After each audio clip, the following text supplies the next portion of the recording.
And welcome back to IFBB Bro CAST. We are here at episode 6, and we have none other, a special guest today, than none other than Australia's best bikini coach, one of the best in the world, Troy Thornton from Team Destroy. Welcome.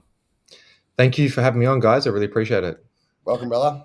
No worries. We were saying backstage that this is the first time we've actually properly had a conversation together. Yeah, it's. I was saying off air. I mean, look at the pro card on the wall. That's something I'm never going to be able to have, but really impressive. You've had your fair share of pro card assists, if you like. Probably the MVP of assists in the bodybuilding scheme as well. But I remember you back in the day. We Superdose. Yeah, I'm glad you brought that up. I was actually going to bring that up as well, you bastard. Superdose. But I remember because I remember at the FitX show, we had the PH9, if you remember, Troy. The PH9 shaker. We bought this shaker in. It was organic cornstarch, and it basically turned shit acidic water into PH9 water, alkaline, which was pretty sick. But we had, I think Troy did. We sent out a few free bottles, did a couple of samples, a couple of promos for us as well back in the day. But back then, Troy, you were one of the OG influencer sort of type, from what I remember anyway. There was like obviously Ziz, there was Nassau around as well, but then there was Dr. Superdose. So and back then, man, you had a killer rig. You were almost like classic before the classic. The way I sort of remember you as well. So maybe if you want to give us a little brief rundown for those living under a rock and don't know who Troy or Team Destroy is, who is Troy, and your experience in the IFBB. And obviously what you do now with Team Destroy. Yeah, so Dr. Superdose days, that was hilarious. I did some experimenting, let's say that I did that.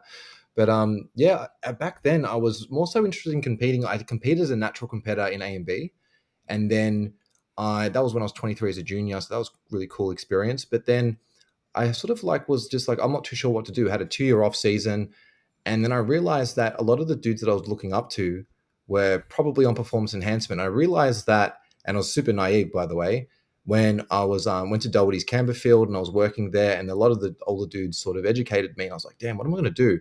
And Classic wasn't around then either. So I was like, all right, do I want to enhance? Do I want to not? Is the physique that I can achieve, attainable naturally? Like that I want to achieve, it's not attainable naturally. So I'm like, all right, let's just enhance. So then I started that process and went down that road, which was an enjoyable experience, but never ended up competing in the IFBB.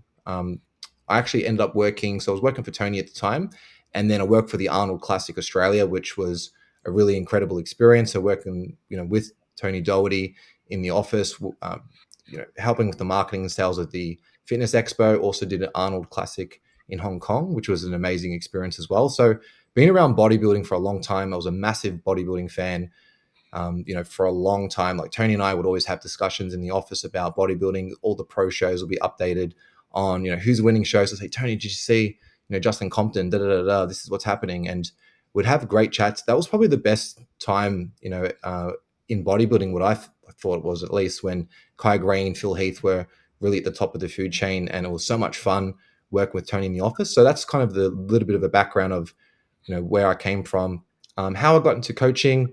Just a partner at the time wanted to do a bikini contest, and I said, sure, I'll learn about bikini. It wasn't something that I really cared about at the time, but then as I sort of learned more about it and I cared about her experience and really wanted her to do well, I became interested in it. And then as I became educated, I'm like, oh, it's actually a lot more complicated than I thought. I was kind of, just like, oh, bikini, who cares about bikini type of thing. I'm sure a lot of dudes might think the same, but got into bikini coaching because of her. And then just started progressing and helping a lot of other ladies, and then created a business out of it. I think that I'm glad you mentioned that with bikini, because obviously for us, I've seen bikini Olympian athletes, as obviously you've trained, but I've seen them backstage, I've seen them at the shows as well, and I think a lot of people generally underestimate how much muscle and how much of an athlete these ladies actually are. So it's good. A lot goes into it. It's good you say that people sort of do sometimes think, oh, bikini, like it's just bikini. But when you're the top of the top, I think that you can easily tell these are the top ladies and these are the next that want to fall in line. And I think obviously a lot of that comes down. Correct me if I'm wrong. This is my perception of bikini is if you have the bikini shape, then it's pretty obvious. Either you have it or you don't. Like in terms of that X frame, and you can elaborate on what the X frame or hourglass figure they're looking for later on. But from what I can see, and the more I've been involved in bodybuilding, again, going from thinking it's just like a bikini competition, the same as like a beauty pageant, but then seeing, okay, no, there's an actual shape that they want. There's, and then there's a criteria which is really, really difficult to mold the body to meet. It's not just about putting muscle on everywhere. It's a specific criteria that has to be met. And obviously, as the ladies, as you get up and up and up the ranks into the top pros, they've got their ability to stay in shape and hold that condition as well as they do. Obviously, control their diets and their waists. All that. There's a lot that goes into it that we don't realize just by looking at an amateur competition and seeing someone who did a 12-week transformation prep and hopped on stage in a bikini. But from your point of view, what I suppose when you found out more about the bikini process, coaching your partner at the time, what were the things that really stood out to you in terms of what the judges are looking for, and how do you now, when someone comes to you and says, "Hey, Troy, coach me to be a bikini pro," what are the things that you go through in terms of like a little checklist, if that makes sense? What's your process? Yeah. So I think the first thing that I learned was what the condition really meant, and that's really depending on the federation. So I had to learn all the different federations, but specifically with the IFBB, they're after a look at the time that was, let's call it bikini type condition, and that was really subjective. Now we've progressed, and where it's at now, clear glute hamstring separation. And I think there is a bit of a confusion online, at least, and it's like, oh, how do you get that glute hamstring separation without, let's say, getting striations in the delts? So as you guys know, as you get leaner, you bring in your glute hamstrings as a dude, the lower back starts coming in, or maybe the lower back comes in last.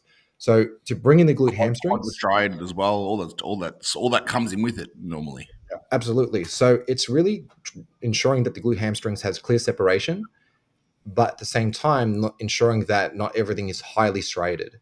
And a lot of the time, ladies can misinterpret the criteria and come in a bit flat. And when you're flat and under carb, that's when you're a little bit more striated and a little bit depleted. So it's really having the condition, but coming in as full as possible and really pushing the carbs into the show. So it's full round muscle, but with the clear glute hamstring tie-in. Okay. And obviously, from my perspective, it's like if I have a lot of times people might say, or they look at someone on stage and think, oh, they might have, let's say for guys, oh, they've got a fat ass. A lot of times they've got no ass. Well, very poor glute development. So when they're getting lean, it's like, yeah, it doesn't get the striations and the separation and the definition because there's nothing there, and you get that skinny fat look at the back. So they've got striations to their quads, maybe their triceps are feathered, but then like no ass on stage. So I think that obviously with bikini, it comes back to their training, making sure they have great glute development, top to bottom, not just bottom, but make sure the upper shelf is there, make sure the hamstring ties in nicely. Obviously, genetics having that nice tie in through the glute into the hamstring helps as well. But when you have more development there and you get leaner, it's easier to see that separation. Would you agree? Yeah, absolutely. The more density, I suppose if you don't have the density, you might need to get a little bit leaner to show that clear glute hamstring separation. But as a woman builds a bit more size, they can get away with a little bit more body fat. And a good example of that is someone like Laura Lee. So if you look at her, just winning the Arnold recently, her glutes are really dense and her glute hamstring, tying a lot of muscle there, but she's not as lean as a lot of the other ladies and doesn't need to be to show that glute hamstring, tie-in. I do think that conditioning can be debatable depending on how much muscle that you have, but ladies with more density tend to get away with having a little bit more body fat. Okay. And then again, I see that like from ladies who walk around, okay, let's say we see a bikini girl, a bikini competitor, 2 weeks out from comp, 1 week out from comp in the gym, and a lot of times they look shredded, like, fucking really lean through the upper back, like traps, delts, like everything looks peeled. But then you see them on stage, and I think the ones that have the right coach or the ones who go through the right process, they probably come from that, obviously get really peeled and almost like fill out into the show to get that little bit of a softer look through the areas that you want to. Is that how you would, if someone just asked you for a blueprint on how to get a bikini on stage, would you say like get obviously in condition and then fill that into the show? Is that sort of the general thing, or what's your process from there? Yeah, if we're talking about someone. Sorry to butt in. So essentially what you're saying is get them peeled and then spill them on purpose. Yeah. So right? Is that what you're saying, Mike? I'm saying, yeah. So essentially, we get them to the point of condition where it's like, no, because obviously there are some lines, there are some striations happening, but then obviously as you fill them out and then pump up those areas, then you lose those lines and you lose a little bit of the detail in the areas that you want. But with that fuller look, you still get the separation through the hamstrings, the glutes, and obviously nice midsection, but none of those lines. I'm just curious because you see those bikini girls who post Instagram pics before the comp, and some of them look really shredded, but on stage they look that little bit softer. Yeah, I think there's a couple of things there where, well, first of all, best case scenario, if someone goes for a contest prep, it's good to be ready early. So if an athlete's ready early, if they're 2 weeks ready early, you can just sort of reverse diet them into the show. They're going to fill out and have that fuller look anyway. I think a lot of ladies probably, whether it doesn't matter if it's amateur or pro, a lot of ladies do rock up flat on stage. And I think coaches perhaps don't understand the carb up process. Like for men's, you guys know exactly what a proper carb up is. And that typically I don't see is reflected in female coaching that often. And a lot of time ladies end up flat. So it's important that they do have adequate carbohydrate intake. A lot of the time, cutting water is something that's really interesting and subjective. If the condition's there, it's like, why cut water? And that is what helps keep, an athlete nice and full. If they're a little bit lacking condition, then obviously there's a few other things that can be looked at. But oftentimes I think, if someone's ready early, you want to reverse them into the show. If the condition, and this is also where it becomes interesting, if they've got clear glute hamstring separation, but let's say their quads are too hard, you know that you're going to get marked down. So in that case, you'd probably want to spill them over just to soften that area if it's possible. But the problem is that you can't also predict where you're going to soften them. You could spill someone over. Next thing you know, they're spilling in their midsection.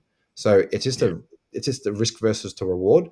And it might be that, all right, if we're a little bit too lean in the quads, just as you said before, maybe we pump up the quads a little bit to soften them before we go on stage.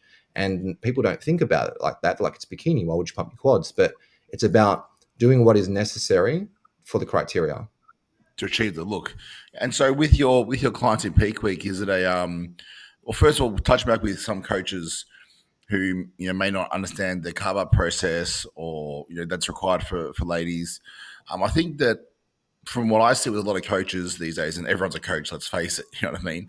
I think it's really respectable, the fact that you've just gone, you know what, like I can, you've developed an ability to look at a female body and say, this is what you need, or this is where we can go with it. And then you fucking almost just nailed in on that and really been specific with your client base, if that makes sense. A lot of times what you find is people want to coach everyone. Why? Because they just want more clients. So that is like, yeah, I can coach more money. I can coach bodybuilding. I can coach classic. I can coach everything. And most coaches these days, because there's no fucking there's no qualification that people go through essentially to be a coach. They can just fucking put a little Instagram name and they're a coach. But a lot of times we see with bodybuilding, people only know what they've been told to do. And the whole thing goes with the coaches, just because it worked for you or worked for someone else doesn't mean that exact process is going to work for the next person or the next person. So I think people get given these protocols for peak week. So while we, take our lactone, or we take a mod, or we cut water, we cut salt, and that's just what we do. You know what I mean? Like it's we deplete all week and then we carb up the night before, because that's the plan they've been given, and they just rinse and repeat that plan through. So obviously with yourself now, I mean, and you've got enough athletes, enough not only pro athletes, but amateurs. You've turned pro and been instrumental in the progress of individuals, where you've obviously got a really good eye for it. Where I imagine you're looking at your girls daily, sometimes multiple times per day in peak week to achieve that look, and you're at every fucking show. So hats off. You go to all the shows and really support your team, which is commendable, because people see that. And that's another reason why I like to go to every show, to make sure if I have someone competing, I'm there for them. Because I know what it feels like to go to a comp and have no one, and it's pretty shit. It's your first time and you're stressing out. But yeah, again, I see you in those peak weeks and you're there multiple days before. to make sure they're peaking? Are you looking at your girls multiple times per day, or is it just a general? Is it, you know, two plans that you have that it's either this or that, or does everyone change individually? Yeah, so everyone, it's depending on what their needs are. So some ladies, for example, I cut water and some I don't. And that's depending on their look. It depends on the level of condition, depends on, you know, if they're carb sensitive or not. There's different protocols for different athletes. Now, with the peak week protocol, yeah, so multiple check-ins per day. So minimum I do is a check-in morning and night. And then depending on what their requirements are, especially during the carb up process, it might be more than two a day. But at the very least, it's two check-ins per day throughout peak week. You know, depending on the athlete and what their requirement is, sometimes it'll go to check-in after every meal. It could be 60 to 90 minutes after every meal, particularly a day before the show. And on show day, it's obviously after every meal. And then taking content and comparing, looking, assessing fullness, looking at water intake as well, and then making adjustments. So what I don't do is I go, this is your peak week. You know, this is a peak week document. You need to follow this. The check-ins are there for me to use a point of reference and to see what goes on. And then I can manipulate carbohydrates. I can change water, adjust sodium if needed. Whatever their requirements are, I can make adjustments on the fly. And that's exactly what I do on comp day as well. And that's the point of check-ins. You want to be able to assess and be able to make an adjustment. Like you might be thinking that a client needs, 250 grams of rice. They're flattening out. Okay, no, we're actually going to be bumping it to 350 or whatever it might be if rice is their carbohydrate source. So that's the reason why I do multiple check-ins. Okay. And and in that process there, I'm keen to know if you see someone who's not changing through that process the way that you think they would, or maybe a plan they would. Is there a point in time where you can pinpoint when someone's not following the protocol properly, or like are you that on with what you're looking at where you can really distinguish between where athletes aren't following the protocol and when they are following the protocol? I think in a, let's say if they're 4 weeks out, it's a little bit more challenging because it's like sometimes you're pushing an athlete and it could be their cortisol and that's why they're not responding and their cardio is a bit high. But I think in a peak week, it's a little bit easier. I haven't really had an issue with peak week. It's more so I might have a understanding of, that a client might need 300 grams of carbs and then I'll underestimate it. And really realistically, they might need 4 or 5. Just recently peaking Nay, I underestimated the amount of carbs that she needed. I thought, I wanted to be a little bit conservative, loaded her with just over 400 on the first day and then had to increase it. And we had to make those changes. So I think it's just important to take the information that you can and just assume that the client is doing what they are doing. And if they're not, going, hey, did you have this? Is there anything that you've changed? If you added in, I don't know, like, let's say a Diet Coke or carbonated beverages, what's going on with your digestion? Like we're not responding as well as I thought. So if there is something like that going on, I'll always communicate and ask the client. And then I just assume that they're doing everything that they can. And if they're not, I'll ask a question and say, what's going on here? But in a peak week, it normally doesn't happen that way. Yeah. The reason I touched on that as well is we had a discussion last podcast about the Queensland show, and we had some sort of discussions around the way certain athletes looked on stage, and the question remains is, well, there are some instances where athletes aren't following the coach's advice, or aren't, they might be having a little bit extra and thinking, oh, it doesn't really matter, it's this or that, or, like a Pepsi Max, no calories, or it's a, an extra spoonful of peanut butter, or it's peak week, doesn't matter, like I'm going to use all the food. And it's hard because obviously as a coach, I imagine you're the same, you're very passionate. It's when you put an athlete on stage, you really, like, you want to be proud of them saying coached by Troy Thornton from Team Destroy. That for me, when you hear that comes with a certain almost like prestige and almost like an amount of respect. And again, it's hard sometimes when for me, I've been in a position where I've known an athlete hasn't followed, and again during peak week especially, you don't want to stress them out even more and really put it on them like, hey, I know you're lying. But when they haven't followed for whatever reason, it's hard to hear your name called out on stage like coach by, because they haven't followed the plan. Do you know what I mean? And it's like almost embarrassed. At what stage does it become the coach's fault? What stage does it become the client's fault? You know what I mean? Is there someone to blame? It's a touchy subject. I mean, it can go both ways. Yeah, it's interesting in that case where I know that a client, there's clients that have cheated on their diet, and I know that they have, and some of them are honest, some of them aren't. I've detached myself from the outcome now. because I used to get really emotional and really upset about things because I'd be, this is my work. I'm proud of what I'm doing, and I want to make sure that I'm producing the best result possible for myself and for the ladies in the team. And it's like, if someone's let themselves down, they've had a cheat meal, I don't tie myself down to what they've done. I just think, okay, this is what's happened. What can we do moving forward? So I think of it from a problem solving point of view. Like, all right, I need to give this lady a bit more support, or we need to communicate better. So I will also take responsibility for that and go, clearly there's something here that I've missed. What can I do to make sure that this doesn't happen again? So that's the way that I approach it now. Yeah, cool. Alex, what's your? Have you had clients who deliberately disobey? Not disobey, but you know what I'm saying. They go off plan, and what's your process there? So firstly, I was very impressed with the response that Troy just gave then, and I totally agree, because obviously when you put somebody on stage, the ownership has got to be, and actually it's funny you touched on last episode, because I mean myself, I was probably pretty hard on a certain individual, saying that whatever it was that he had done for a particular or a couple of clients was not what I thought was kosher. But obviously, there was stages and weeks, even months leading up to these shows where, and there's always context as well. Exactly, yeah, and then potentially, these guys may not have been following the plan as they should have been, and I think we all feel a little bit the same way that you said, Mike. Is like, I'm about to put this person on stage; they're representing me. Fuck, I'm just gonna maybe I should just throw a grenade at this and hope nobody gets hit with the shrapnel. Like maybe there's something I can just throw at it that might produce some magic. At that point, I think like there's two people responsible for that look. It's not just the coach's responsibility. The athlete's got to take responsibility for being off in that particular manner as well. So yeah, look, in the past I've had guys. I don't make a habit, to be honest, of doing a great deal of contest prep clients. I like to work with guys long term before that I actually take them through the stage.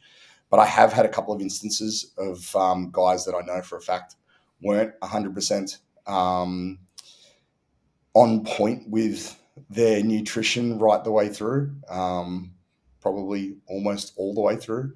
And I have tried to do the same thing as Troy, and to be honest, I've actually been quite hard on guys and tried to talk them out of doing the show, because I just feel that it's a misrepresentation of my ability if somebody gets on stage, subpar. But at some point, obviously, like if somebody's hell-bent on getting on stage and they know they haven't done the work and they're quite prepared to show everybody that, then you've kind of got to take a step back. But one thing I would never do is try and throw a grenade at it to try and to fix the problem. But as I said, man, like, it's at the end of the day, it can be a fine line, I think, given that we do place so much responsibility on ourselves as coaches. I think that, as Troy said, we just got to sometimes it's, someone, my father-in-law actually told me that, because whenever you point the finger, there's three pointing back at you. So it's like, well, what are the three reasons or three things you could have done to help prevent a situation happening, or what are three things you can do now moving forward to help it not happen again? Because obviously we understand that athletes need support. It's they put their bodies through hell, especially if it's their first or second time. Like, it can be fucking hard, and really, absolutely, it makes you question everything. We've all been there. Obviously, Troy, you've, I'm sure, done preps before in the past, and you can, not too long ago, remember what it's like going through those final stages and questioning everything that you're doing. And I still do that every prep. Yeah, I do that every day. During prep, am I shredded yet? What's going on? But no, obviously, look, it's, again, thank you for your I suppose, insight there as well into your approach with clients. I've got a couple of sort of questions to put at you here as well. In peak week, Troy, what are three things that you would never have an athlete do during peak week, or cut out during peak week? I wouldn't cut sodium, that's for sure. That's probably that's the first thing that comes to mind. You cut sodium, you're not going to be having a great time. That would be the first thing. So you wouldn't manipulate the sodium at all? I think it's okay to have slight adjustments, but nothing extreme. Because if you're, let's say we're talking about best case scenario, if an athlete's ready early and they're looking awesome, why would you change a thing? So for me, ideally, I'd keep sodium all the same all the way through, and you keep water intake all the way through. Because I find that if there's variation in sodium manipulation or water retention, or water, it can play with the overall look. 'Cause if you play with sodium, you can flatten out a physique, even if everything else is consistent. I've noticed that, or they could be holding more water if you bump it. So I like to keep everything the same, all variables consistent. And don't forget. When you mentioned them before, there's instances where you might manipulate it, up or down. Well, what's an example of that? Okay, so if I'm getting feedback from a client, for example, then they're not getting a pump during carb up. So this happened just recently with one of my girls, and backstage, she was like saying I couldn't get a pump. I'm thinking, okay, that's really interesting because we've carved up really well. Looked at her check-in information from Thursday, Friday, Saturday. Carb up process went really well. Like, she physically looks full, but she couldn't get a pump backstage. And like, that would be something that I'd need to reconsider that and reintroduce sodium a little bit more. I thought the sodium was high enough, but obviously that was my mistake. So that's an example. If when we're talking about like losing body fat, some ladies might lose body fat a little bit easier on other body parts, and if their midsection is, let's say, holding a little bit more fat than what I would like, sometimes I'll play with water and want to dehydrate them just to bring in their waist. It's kind of like, for anyone that's listening, if you drink alcohol and the next morning you wake up and your midsection is a bit more separated, it's similar to that effect. So I might play with water for that purpose. If someone's holding a bit more water for inflammation, whether it's cardio, stress, I'll actually increase their water intake during peak week as well, just to flush out a little bit. If there's someone's flying, for example, so I've got athletes flying tomorrow, increase their water intake. Just small, modest adjustments, nothing extreme. Because I find that if something extreme is done, generally it's not going to be a good outcome. Yeah, okay, great. And two more things that you wouldn't do or wouldn't cut out during peak week. Well, you wouldn't cut carbs. I mean, that would be Dude, where's the carb up process? I mean, look, technically you can fat load. Absolutely. No, but I suppose what my thing is more like some coaches get the peak week and like, all right, fine, no more pre-workouts, no more artificial flavors and sweeteners, no more all caffeine sources, shit like that. I mean, no more sex. I don't know. Like, what are the no's and do's and don'ts of peak week for you? If you're still having sex in peak week, you're not fucking lean enough. Something's going on. It depends on the client, I think. So, I mean, I don't like too much artificial stuff. So if is that regardless in like peak week or anything else, or is it it depends on the athlete. So sometimes they'll have, let's say, athletes will be having monster drinks, right? And they'll have a little bit of bloat in their lower abdomen. And I've seen this. Not everyone's like this, by the way. It's just everyone's different. But I've had some athletes. I'm like, midsection doesn't look the same. Remove energy drinks, the bloating goes. So it's just depending on the person. Some athletes I have, they can drink energy drinks, during peak week. It's not a problem. So if it's consistent for them and it's not an issue, then it doesn't bother me. Like, I definitely don't want to cut out coffee if they're a big coffee drinker. If they're having 5 a day, keep it at 5 a day. If you're a vapor, keep vaping. If you're smoking, keep smoking, whatever it is. I'm not it sounds like basically what you're saying is you try and get the athlete to a position where entering into peak week, you can pretty much predict the look and you're pretty happy with the look in general. You might obviously, do a small deplete or a slight carb up or whatever the case may be, but essentially whatever got them looking great then 7 days before, essentially we want to try and just keep that through into the show. Would that be fair enough to say? Yeah, absolutely. And that's something that, I've observed with a lot of different athletes as well. I mean, even working at the Arnold with Tony, I'd collect information off these pro bodybuilders in different categories, and you just learn from them and you'd ask questions. And a lot of the time they're like, oh, I did this, did that drastic. I was flat here. And I'm listening. I'm like, oh, okay. And a lot of the time where they didn't have their best look, they did something drastic. So it's really interesting. I think sometimes when we chase that, 1% better or 2% better, we end up looking 20% worse. Yeah, or whatever the case may be, because there is no magic fucking diuretic or pill or, whatever else is going to, help us in those final 24 hours. again, we might develop through experience, trial and error, a system and process that works well for us as individuals. But like you said, everyone is individual. Like I would not touch a fucking soft drink at all peak week because I want my stomach as small as possible. That's not my strength. So I need to make sure I'm extra attentive on my midsection to make sure it is as tight as possible. Fucking Coben, I talked to him he was walking around before his show, maybe last year, before whatever he last competed, and he had a fucking monster in his hand. I'm like, what are you doing, bro? He goes, oh, having a monster. I've had 2 this morning. This is my 3rd one. He goes, like, he goes out and hits a vacuum. Yeah, he goes out and hits a vacuum. I'm like, fuck you, man. Like, what are you talking about? I'll be the same as you, man. Like 2 liters of carbonated, soft drink. And fucking anyway. That's amazing. But yeah, that's a true story. I'm like, how do you do that?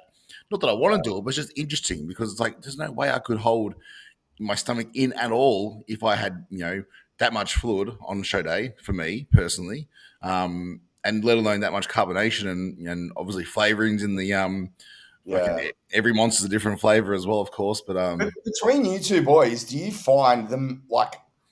I know what my thoughts are, and it's funny because like obviously Dean being both of our coaches doesn't really give a fuck about that sort of thing. But what I have noticed, like for myself, and this is the feedback I want, is I think more people tend to get some type of stomach upset than those that don't. Like it's like Dean's got a fucking cast iron gut, man. I just find if I almost make a blanket rule, like just to simplify it for myself from a coaching perspective, if I just say, right, 2 weeks out or a week out, let's just fuck off all the artificial sweeteners. It's just one thing that I know in my head. I'm like, okay, I don't have to worry about that variable. Like I don't have to worry about it being a potential variable. You might be sweet with it, but I would rather not have to rule it out at some point, if things aren't going right. Are you guys the same? Yeah, I mean, I think that sometimes, it's easier as a general rule for the general first-time client who, might, if you don't mention it, they'll probably just fucking like think that, it's normal to have more because I'm hungry or I'm whatever else. You know what I mean? Like I've got cravings, so I'm gonna have more soft drink. And when they start doing more or less of something is when issues can occur. So I think that I just try and make a blanket rule of like, this is what we're doing. From 2 weeks out, like I would just try and bring it down to the minimum. If they say, hey, Mike, like I really fucking enjoy having my pre-workout once a day, cool. Let's have a pre-workout even before you go on stage. Like, you know what I mean? Like if that's something you enjoy, because again, I'm very, very aware of what cortisol can do to a body in a very short amount of time. And so like however we can make you feel good before stage, let's do that. Let's fucking massage that and have that come through. Because you'll only look better for it. Do you know what I mean? There's definitely a lot to be said about stuff that makes people feel relaxed. Oh yeah, that's really underrated. I'm the same. So I will say, anything artificial, let me know, and they'll message me saying this is all the stuff that I'm having, and then a lot of the time it's like pre-workout or fat burner. Is this okay? I'm like, yes. Don't stop taking the pre-workout. And then other things, I'll be like, oh, you're having, let's say, I don't know, diet right or some sort of cordial. I'm like, okay, let's just back off on that and see how we go. But yeah, I think it's just an approval process of saying yes or no. And as long as there's communication with the coach, that's the main thing. I think that also, as you know, probably working with, let's say, you've worked with Taylor a lot. I know that. You might have worked with others for longer, but let's just say Taylor as an example, Taylor Madison. Obviously, she would have a much better understanding into your expectations, what works well for her. And so there's probably less control factor around that with you because she's probably going to do the right thing. Whereas if it's a first timer, then it's a whole new experience for them. So I suppose not that there's more caregiving, but you got to be more clear with your instructions in that setting versus someone who's more experienced. Again, have you found that? Absolutely. For a first timer, they really don't know anything, and it's just mainly going, okay, this is the process, and you walk them through it. It's a lot more time intensive going through the process with the first timer, at least from an education point of view. But someone like Taylor actually, I would say, is a little bit more challenging to peak. So I've got to really keep my eye on her for a carb up process. So, but she's coming really well for nationals, by the way. So I think you're going to be pretty surprised with her look. My wife and I have always been fans of Taylor's look in general on stage as well. And I know you mentioned she was not quite there for Vix, and you expected that. So we're excited to see the final package for the Nationals coming up, and we will get to the Nationals in a short little bit. I do want to ask you one more thing though, just regards to the Arnold and your time working with Tony backstage, and such a cool experience. And for everyone who hasn't been around bodybuilding when it was FitX or the Aussie Pro Show and then the Arnold's time, it was the fucking best. Like going to Doherty City Gym the first thing in the morning before the like the day of the show, of the expo, it was packed full of. If you remember when Shreds came down, remember Shreds? They come to Shreds. They gave the t-shirts away, and it was just like Joey Swole, all those guys. It was the fucking. I went in there and just sat around just to be around it because the energy was fucking consuming. And hopefully we get back to the stage where we can have an expo again and the pro show and whatever else. But when you did work with obviously TD and obviously. Don't implicate yourself here, but what's a really funny or interesting story that someone might not know about your time and with that whole crew? Wow, there's so many cool. It's honestly hard. There's so much that happens behind the scenes and then in the gym. I just think that one thing that I've really understood from the beginning is Tony's love for bodybuilding. Like it's just second to none. Like I think that a lot of, let's say, competitors, fans, etc., don't understand how much Tony loves bodybuilding, and to see his passion every day working for him and with him, because it's like, yeah, I work for him, but I felt like I was working with him. Like he had me really included on a lot of the stuff with communication with the bodybuilders and organizing, flights and accommodations for people coming down. And I think the number one thing that I would want to say is that, yeah, like Tony gave me an opportunity and really included me in the process. And that to me was the most important thing. Like he treated everyone. Tony got excited about every athlete that he'd announce. He'd come into the office and say, guys, I just got Dexter Jackson, and then he would announce someone that wasn't even might have just got a pro card. And he'd do it the same way. So he'd be excited about everyone that would come down. And whether it was bikini, whether it was figure, he'd come in and he'd announce it. He'd come, like he's got his office downstairs. He'd come up upstairs and he'd announce every athlete. He was excited about everyone that we signed. And that to me was probably even more cooler because it made it more memorable and it made it so much more fun to work with Tony. And then obviously and to be genuine as well, obviously, yeah. Incredibly genuine. Like, Tony looked after athletes and he really wants bodybuilding to grow. So yeah, to see that side of Tony, like I think a lot of people don't get that opportunity. And for me, that was really fulfilling and rewarding as well to be a part of. Yeah, I mean, look, obviously, me myself, just to back on that, I make a thing to travel to every single show since we started sponsoring the federation and the shows, travel around and be there to support and really try and hopefully make the events bigger and better. And a lot of times we're in the same flights, to and from, and and TD doesn't stop. Like he's fucking just go, and you can see. He lives it, he breathes it, and it's he is bodybuilding. So I think you're absolutely right there. Where seeing Tony day in day out on tour, let's call it the on tour Tony. It's a different kind of beast. It's a different kind of beast, that's for sure. Did you ever see any of the pro bodybuilders do any crazy carb ups backstage, like 10 burgers, or what was the? Like, I know we had Roller here and stuff. I remember Benson Milgate told me, I think once, that he was driving around trying to carb up Rolly, and it was like, KFC burgers, Hungry Jack's burgers, Chinese takeout. Like it was just a never ending pit trying to fill this guy up. Anything like that you saw on tour? Justin Compton's got a fast metabolism. Yeah. Dennis Wolf, crazy. I think Dennis Wolf's got the craziest metabolism I've ever seen. Really? Like the amount of carbs that dude eat, like crazy. I mean, everyone like has a different process, but yeah, I think actually, yeah, Dennis Wolf probably the craziest carb ups for sure. Like just an absolute Just weapon. always eating. Always eating. Always eating. What sort of food are we talking about? Like, is this just like absolute shit loading, or was he eating like? No, eating clean.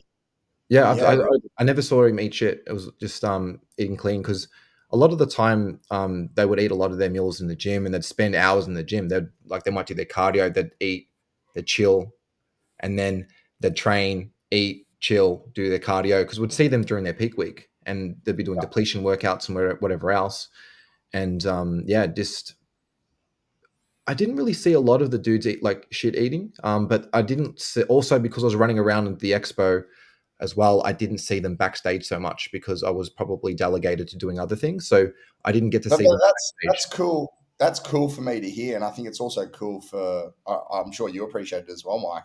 But I think more so than anything, it's cool for listeners to hear that, the magic shit loading and all of that sort of stuff that all the old pros used to do. And that's how they got blasting full. It actually wasn't what they were doing at all. It doesn't really happen. Yeah. That's it's not that common. I think there might be a situation where if someone's super flat, maybe they might do that. But other than that, Dexter Jackson hops off a flight 2 hours before stage, rocks on in, still dries the motherfucker, and hops on stage and that's literally. There was one year he flew in that day. Yeah, I can't remember which year it was. I know that you that's probably the year you're talking about. Yeah, it is. Yeah, unbelievable. He missed his flight, and I remember Tony updating us in the Arnold chat, thinking, Dexter's late. This that. I think it was 15 or wow. 14. How is that even possible? To do that, like the freak of freaks, and looked amazing. It didn't even look that bad. He said on stage, he goes, "I'm just lucky that when I fly, I get dry." So he just landed and rocked on in on his trunks, and off he went. So. We obviously we shout out to Tony TD and the IFBB Pro League, and we all know that he wants to put another Expo and Pro show on again, and I think we're getting closer and closer. But look, guys, anyone watching, the more brands and sponsors that get involved with the federation, put their money behind the federation, the more fans come along, bums on seats, the more athletes register and compete and do their bit, then the more we move closer to having that pro show again. So if you're out there, get behind the federation, the athletes, and give us Aussies a chance, Alex and I, to get on stage in our home country, because that'd be save us a few bucks on the fucking travel, would you? Yeah, 100%. It's not cheap going across the states. But I know you get across to the Olympia most times, Troy. Yeah, so I've been when Alex qualified, because Tony had a pro show here. She qualified, which was cool, and I went there. I've been to Olympia twice, so. Nice. Were you there when I was there? Yeah. I didn't know that. Yeah, no, I saw you compete. Oh, there you go. You were peeled, man. I saw that, and I was like, when you came out for pre-judging and you did your routine, I was like, yo, you're like on the money. Like, you were peeled. And I was like, this is a really interesting look, because going into that, I was thinking, what Australians are going to get a pro card, because it's different level competition there. And, with all due respect, the competition overseas is a bit more challenging than in Australia. So for you to do that when you walked out, I was like, yo, you're in the mix. So straight away, as soon as I seen you, I was like, this is crazy. Yeah, right. So, man, it's funny. The whole time I was just like I was looking backstage and I was like, these guys are freaks, man. Still doing my head in, bro. Fuck, you just Yeah, I would have been doing your head in. But the thing was, bro, like for me to make weight was just like a nightmare. I was so sucked down, and I was just like, I must just look like a fucking string bean here, and then that's actually that's so cool to get that feedback off you, man, because there was only really a couple of people that were in the crowd that actually saw it firsthand, and then it's obviously only very close friends that could give me feedback, and it's like, you don't really know me from fucking bar of soap, so to get pretty well the same response from you years down the track that I got back then. Yeah, man, I appreciate hearing that. You earned that card, Alex. You earned the card. Hey, you got it framed and everything. That's, what? That's a more valuable card than getting in Australia. I'm just saying. Sorry, I'll take that. I'm too big for classic. Doesn't matter. It's all right. Hey, you're way too big for classic. All right, man. Look, thank you a lot for also all the info as well. Should we get on to these shows, hey? Yeah. What I want to do is obviously just jump along and have a look at obviously South Australia and Perth, small shows. So quick look at those shows, and then a little preview for the obviously the Nationals coming up down here in Melbourne. So I'm just going to share my screen now. Guys, 1 second. If you guys can see the screen, first of all, I want to show you this skunk. Who's this? Hey, it was a pretty fucking sick look, bro. Classic before the classic, bro. What do you reckon? It's very similar to that pose that I hit when I first walk out, Mike. It is. It's the pose that's not a pose. This one as well. Is that you, Troy? Yeah. How funny is that? Look at that, mate. Little blast from the past. Classic before the classic. That is hilarious. There, you know what? I did like that look, to be fair. So I was about to say, how much, now you're looking at it, it's like, how much do you miss that?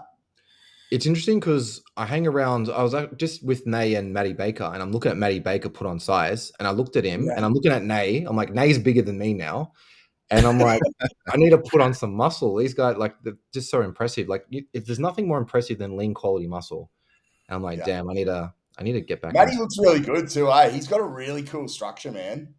Yeah, he's packed on some size, and he's so consistent with his training. He's just like so disciplined, and he just keeps focusing on eating and growing.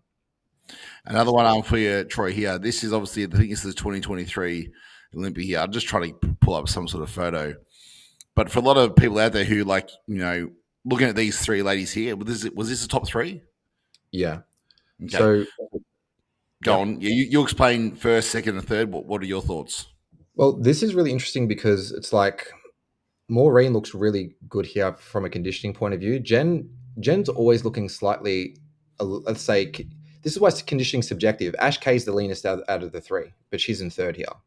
Now, it's very easy in bikinis. You go, oh, if you're conditioned, you're the most conditioned in the glute hamstrings, you're most conditioned in the front, that you're winning. But bikini's not a conditioning show. It's top to bottom balance. It's essentially who's got the least amount of weaknesses as possible with fullness in mind, with the right level of condition. And then the right level of condition is subjective. So same thing in classic or even bodybuilding, you're always looking for someone that's got the right amount of muscle, probably more so classic. You're looking at structure and you're looking at top to bottom balance. And someone hits a front double bicep in classic, you're like, yo, we just know who's winning because it's like that quad flare, that small waist, the big shoulders, the arms. In bikini, I look at it the same as well. So I'm looking at this shot and I'm like, straight away, even though Ash is quite conditioned, she's definitely third in this shot. She just doesn't have that that same top to bottom balance, that V taper. I don't like how she's hitting the shot versus someone like Maureen. When you say, like, are you almost immediately, are you looking at the silhouette first? Yes, exactly. So back in the day, I was actually told to look at that, and that's how I got into bikini. I'm like, how do I understand the criteria and the category? And I got told, look at the silhouette and then look at condition afterwards. So if we're looking at the silhouette here, Jen and Maureen have the superior silhouette. Yeah. Just zoom with the guys so they can see a bit better. Yeah, that's a good shot. And if you look at the condition, like Jen's midsection looks really nice. She's got really full glutes, so a little bit fuller in the glutes than Maureen. I think Maureen's foot position is determining that glute pop because Maureen from the rear has really large, full outer glutes. I think that, there you go. If you look at that, Jen's got a little bit more fullness in the lower glute, whereas Maureen's got more fullness in the outer glute. So personally, I like Maureen from the rear. Like, just this from is that up outer. here? Yep. Absolutely. But she's not showing that in the front pose. So I think that's why Jen's a little bit gets the edge here because she just has that pop in the front shot. Whereas the rear shot's a little bit more debatable. It's like, all right, who do you have winning here? And this type of photo, it's like, okay, it's really hard to judge this. That's why being there in real life would be really important to look at the conditioning. And see the way they move as well, because obviously the way they move is really important. I always use the example of Phil Heath and Sean Roden. Obviously, when Sean beat Phil, it was like, if you look at every shot almost side by side still, it's like, well, Phil Heath still beats Sean Roden in most shots. But what you don't see in the pictures is them transitioning and moving and Phil breathing and Sean look at him like, I've got you here. Like, it's done. And you just knew that Sean was winning that show. Like, he was just because, and the more they posed, the more it became obvious. And again, you don't see that looking at the picture, how they move and how they flow on stage. Yeah, absolutely. And I actually was at the 2016 Olympia where Sean placed second to Phil. And I thought before going to that Olympia that it was a lot closer. But when I seen Phil in real life at that show, it was just like a lights out, game over. Yep. Okay, so moving on to, first of all, guys, this is obviously Troy's page, Troy J. Thornton. So if you are watching this and you're not following Troy, definitely follow Troy. He is one of the best bikini coaches in the world. It's generally the Troy versus Scott show any any local IFBB show. Troy versus Scott in the bikinis at least as well. But look, obviously Troy's got a fantastic track record, and obviously you are taking on clients at the moment, Troy, are you? Or Yeah, absolutely. The best thing to do would be just to hit me up after this season, because I'm just really more so focused on the ladies from this weekend. Absolutely. All right, now looking at the shows here, and I said obviously Adelaide wasn't the biggest show, and South Australia as well. So just going to go quickly through here. As a quick little plug, if you are looking for your merch, definitely jump down and get the Season A stuff here from Undefeated. We will be at both shows on the weekend, Saturday and Sunday, with our t-shirts and hoodies. So make sure you get down and see us. All right, looking at what's that? I love that name, Undefeated. Undefeated, yeah. Never lose. We win or we learn. So I think that comes a point in life where you go through so much that you thinking of trying to align with a brand, a bit like you and probably Team Destroy, but it's like destroying competition. But for me, it was more like, well, fuck, man. It's like what sums up, the way how I feel my life has been up until now. And I've always been a big believer in the fact that if you don't stop, no one can stop you. If you don't quit, then you never lose. We win or we learn, and we keep moving forward. And so it just made sense to us to have that name. But looking at the physique here quickly, obviously we had Jamie, Zach, and Lucas. I'm not sure if you guys know any of these boys at all from Adelaide, but physique's another one where I think similar to bikini, that it is the silhouette and shape is very important. Obviously you've got to have good full muscle bellies across the top shelf, chest, shoulders, arms, wide back. But it's really important to have that silhouette, that V taper into that waist, and just absolutely shred it through the midsection. So Jamie looked good here, and obviously he won the overall, so he'll go through to the nationals with some head of steam. We've got classic physique here, classic physique, novice, opens, Cam Witters. So Cam obviously is one of Dean's clients. Yeah, I think he looked great. His check-ins all the way up were just looking, better and better and better. I remember I saw him compete, I think about 2 years ago, and when he hit like side shots, he hit like this. His glute lines were out of this world, and we were thinking back then, like, this guy must be fucking like bodybuilding, because like he's almost too hard to make sense. But from talking to Dean, he really wanted to stick with the classic division, so he stuck with it. Obviously, improved his shape, improved his posing, presentation, and he'll be a threat. I think he'll be definitely, and he'll be absolutely peeled. I think the only thing that, and it'll be really, really interesting to see him next to Jordan. But I think the only thing that, like, really that you can knock on Cam is his chest. I mean, if he could bring his chest up a little bit more, like, that is a fucking impressive physique, bro. Yeah, it's beautiful. Yeah, I love his quad density in that front shot. Like, look at that teardrop. And from the back, it's just nutty. I don't know whether you've seen him from the back, Troy, but like his hammies and his glute the ham glute tie-in, it just looks like a fucking piano. Like, it's just awesome piano strings. Yeah, I think he got really good glute development from the back, and beautiful side leg. Yeah. So yeah, actually, I mean, his chest don't look that bad there. He's nice from the back. Yeah. That photo doesn't do it justice. So Troy, this is really interesting.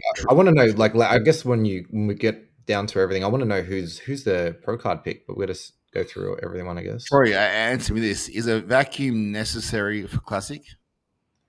I think so. I think that this is what bothers me though. If they call abs and thigh, you need to hit the abs and thigh. I agree. Show a vacuum, absolutely. You want to, if you got a real good vacuum, hit it. It's but you need to hit the abs. It's a skill. Do you know what I mean? Show the skill off, but hit the fucking pose. I think that with some people, a vacuum who haven't got maybe the best taper or the smallest waist from the front, it is an opportunity to give the illusion of a smaller waist from the front. But you still need to hit the abs and thigh pose, you still need to show a well-developed midsection, deep lines, obliques, serratus. All of that's really, really important. So if you're going to hit the vacuum, hit it, but you've got to like crunch down at least once. Well, ask Dean next time you're talking to him. It's still like a mental battle for me to actually hit the vacuum. When I look at it on me, I just don't like it. I personally don't like the way it looks. Dean loves it. Yeah, look, and it is obviously going to be come down a lot to confidence, because sometimes people, if they don't practice it properly or if they don't feel confident in the pose, they almost half hit the vacuum and it ends up being a nothing shot, like a sort of half vacuum, not flexed, just looks. That's often because they're fucking hard to hit too, man. And watch that. Yeah, it's not a confidence thing. My thing is that if you're going to hit it. Like, make sure you fucking nail it, or don't hit it all. Just crunch down, move on, and it's it's one of those things. Just moved on here to the bodybuilding. So we had these guys here. Bit of a weird weekend. We had PJ Weira, who competed in New South Wales and Queensland, went over and did South Australia, and he won his class there. But obviously, I think there was only 3 bodybuilders on the day. So we had PJ Weira won his class. Then obviously Ryan was over 85s. He won his class, his 4th show of tour. And then we had obviously Big David Fidel win the over 100 the heavies. And then he was the overall winner as well. And look, David obviously was much improved from 2 years ago when I was against him on stage. I think he could be a touch tighter, but super mass. Super mass. Let's give credit where credit's due. That guy is, I mean, I suppose you did it as well, but there is not many guys that genuinely turn pro that could then just walk straight across to an actual pro show and not look out of place. Yeah, I think he's one of the very few guys that, obviously, I mean, I still think he needs to be a little bit sharper. I'm not denying that. Yeah. But man, like, to me, when I look at that, I'm just like, that's a fucking pro. That's don't get like that's fucking awesome. He's got a level of density that you need to have in order to stand on the pro stage. Absolutely. Could he be harder? Yes. And the trick will be, if he comes in a little bit harder, does he lose any of that impressiveness? And he probably won't, because he has that powerlifting background. So it's real dense muscle, if that makes sense. So it's not going to drop off and go anywhere. So he has every chance of being good enough to step on a pro stage and not look out of place if he does get the pro card. So it'd be interesting. What do you reckon, Troy? Yeah, I think all the mass, like, love his most muscular. That's crazy. Just the delt thickness, the quad density, just that's a pro most muscular. Like, anyone that's hitting the most muscular next to that has got a problem. That's his power shot, really. Yeah, it's dangerous. So, I mean, gets a bit tighter. I mean, that's going to be really hard to beat. Absolutely. So shout out to David. Obviously, he's over in Melbourne now, so he'll be right up there as a contender for the pro card in the coming weeks. This is obviously the wellness. So we had Kayla, Rachel, and Courtney. Did you have any wellness girls at this show, Troy? Or no, not this show. Just had the one bikini girl. Okay, so Talia Big Wolf, she's competed a few times before. That's her third time winning the overall. Third time, okay. Well, so she'll come in obviously with wellness is stacked this year, but essentially she'll come with some confidence to the national show as well. Moving on through to bikinis. So we had Britt here win the True Novice. We had Catherine winning the Novice, and then we had Katie Stone winning the Open. I think that's one of Scott's clients. Is that right? Yeah. Yep. And Kirsty Moore, was she one of yours, Troy? Yeah. Okay, so Kirsty winning the Open B here, and then I think you had obviously Katie winning the overall. What do you think? Obviously, it's hard because you're a biased coach to some degree, but objectively, Kirsty versus Katie, was it a close contest? I think it was definitely close. I do agree with the decision. I think Katie just nodded Kirsty just a little bit. Where I think Katie won this overall, because I watched it on the live stream, but you can still see different things. Just a little bit more conditioning that Kirsty needed in the glute hamstrings, which we kind of knew. So we've got that now. So I think for nationals we're going to be sweet. But I personally preferred Kirsty in the front pose. I just think that her aesthetics from the front it just pops a lot more bikini. The rear pose, Katie had it. So in order to beat Katie, you've got to be in 10 out of 10 condition because she's been competing week to week to week. She's just in really good shape. She's ready to rock. So in order to take the top spot, you got to be on the money. Absolutely. And so obviously that was the end of the Adelaide show. Moving on to Perth here, and Perth was another smaller show. Standard was good across the board. We had the overall classic winner here, Ayrton, who beat out a few competitors. I think classic was probably the most competitive of the men's lineup. Ryan Underwood again here in third. This was his fifth show now. Moving on to bodybuilding, yeah, he did them all. You've got here again. PJ Weir went across and did the next show. Quickly say, Mike, you probably inspired everyone to do this. Just saying. Yeah, I didn't want to say it, but I think that I was one of the first to do the back-to-back shows. And to be honest, that season I would have done every show if Dean let me. Dean was like, "Listen, just focus on the pro card, the pro qualifier," and he was right. Obviously, but I was at every show anyway. So I was like, well, I could have just got on stage and just done the shows. But it's great. It's great to see people out there traveling. I don't know if for me personally, and this is going to sound however it sounds. These guys, hats off to them for traveling. It wouldn't have been fucking cheap. And for me, like unless I knew I was like pushing every show to be a winner, if that makes sense at all, I don't know if I'd probably put out the cash for it to travel to every show. I think if it's your first time competing or second time, well, actually you can fuck that. If doing 2 or 3 shows, absolutely. Do you know what I mean? You can test your peaks, test your stage presentation, try some different options in terms of carbs, and you can manipulate those things to see what's going to look best for nationals. So doing 2 or 3 shows, I'm all for it. I think it's great. But every show, I just imagine would have been a not a cheap expense, that's for sure. Traveling around and doing them, but they did it. Congrats to them because not a lot had the balls to do it, and they've and you had PJ here again. So he went across, did Perth, and then Ryan obviously did the opens, and then I think Ryan was the overall winner here. So Ryan goes home with an overall trophy for his efforts from the tour, which, again, probably well deserved. He showed up every time and held condition every time. Certainly didn't get any worse through all the shows. And Ryan's obviously got a mature physique. He's been competing for a long time, and a very well deserved overall championship trophy, Mr. Perth for Ryan. Moving on to women's physique, we've got Andrea Pulford. Looks like the only one there. Hopefully she comes across and does the show for Tracy this week. And then obviously we got into figure, Tegan, Carol, and Kimberly, and then figure masters, and then in figure open, Tegan, Burra. I think Tegan obviously won that overall as well. So I think that figure will be competitive this year. You've got a few winners from the shows who look really good. Have you coached many figure girls in the past, Troy? Yeah, I've coached a few figure girls. Novice national champion, which was good. Runner up to a lady who won a pro card as well. So always ladies in the mix, but I haven't got a figure pro card yet. So that's something that I'd like to do. Is there much different in the approach from a figure to a bikini?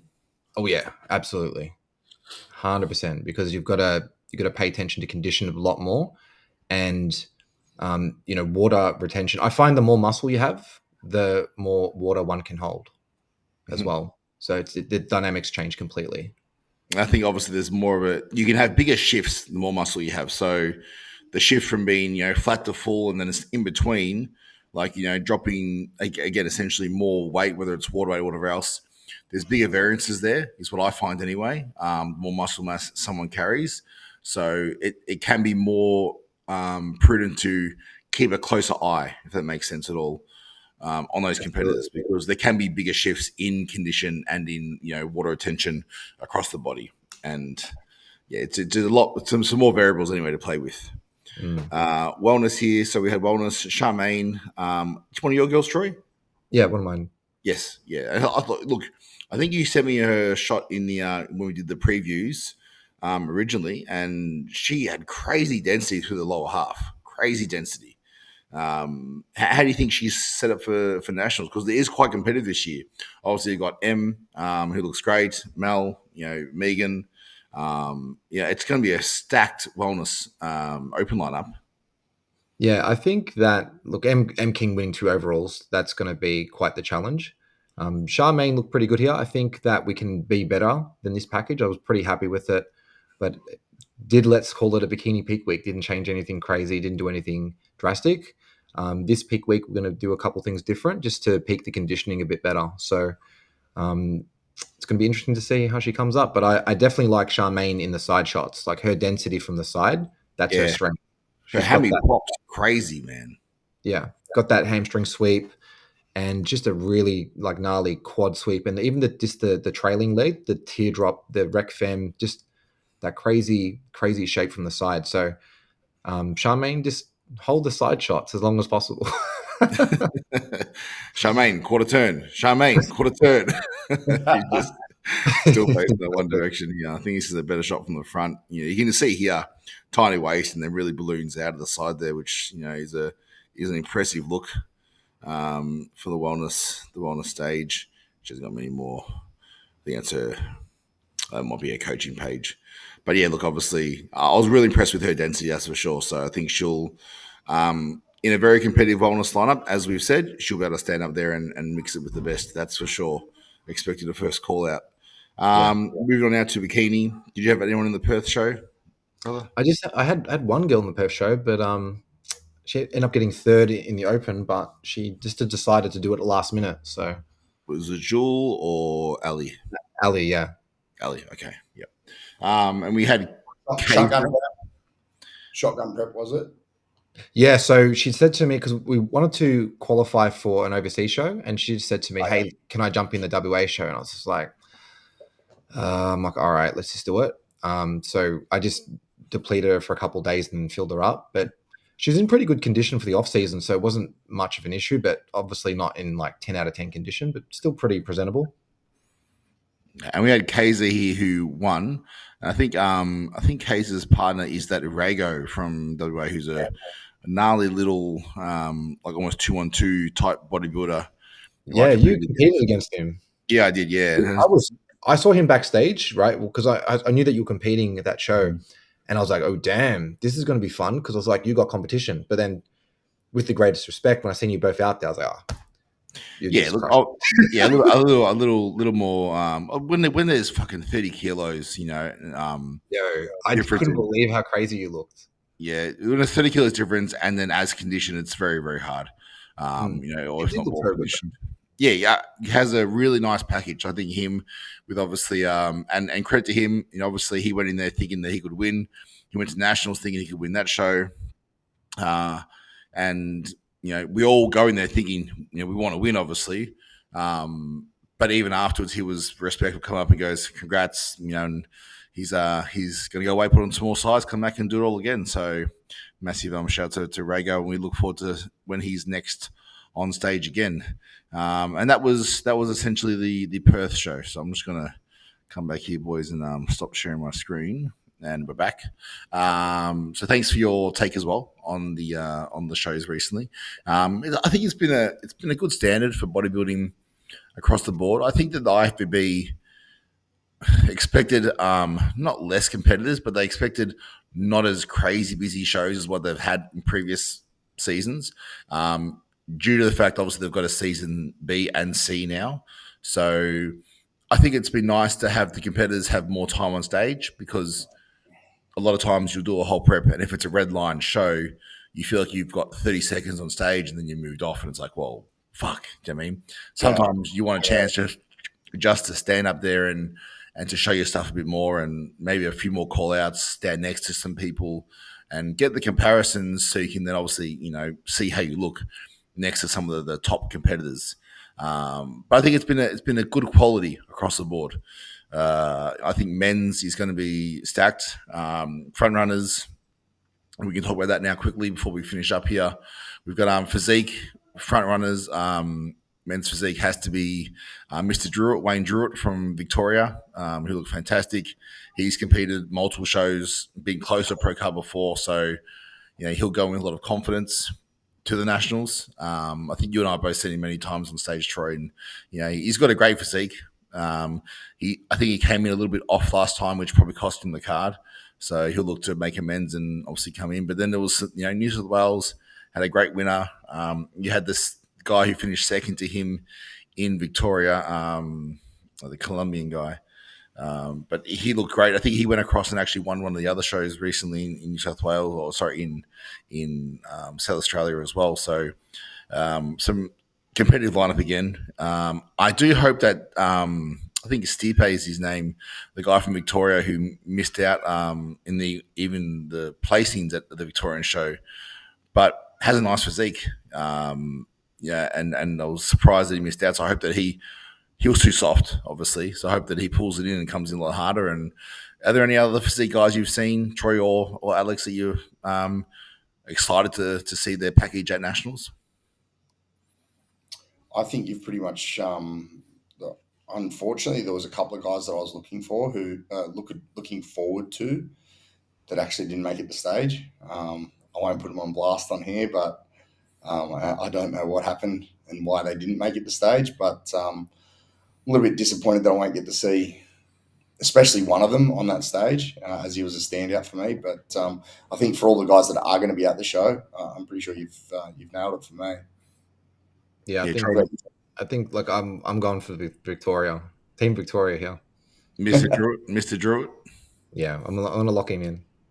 Yeah, I think that Wayne had just a really nice. Obviously, you got a mature physique now as well, and Fabian was the guy who just came second to him at the Victorian show, and I think that, like I said, he both Fabian when I was talking to Brett, they sort of had Fabian from the front, but then Wayne was just so dominant from the back that it was like, well, that's sort of two shots, but he was more dominant from the back, and that's what sort of got him the win there as well.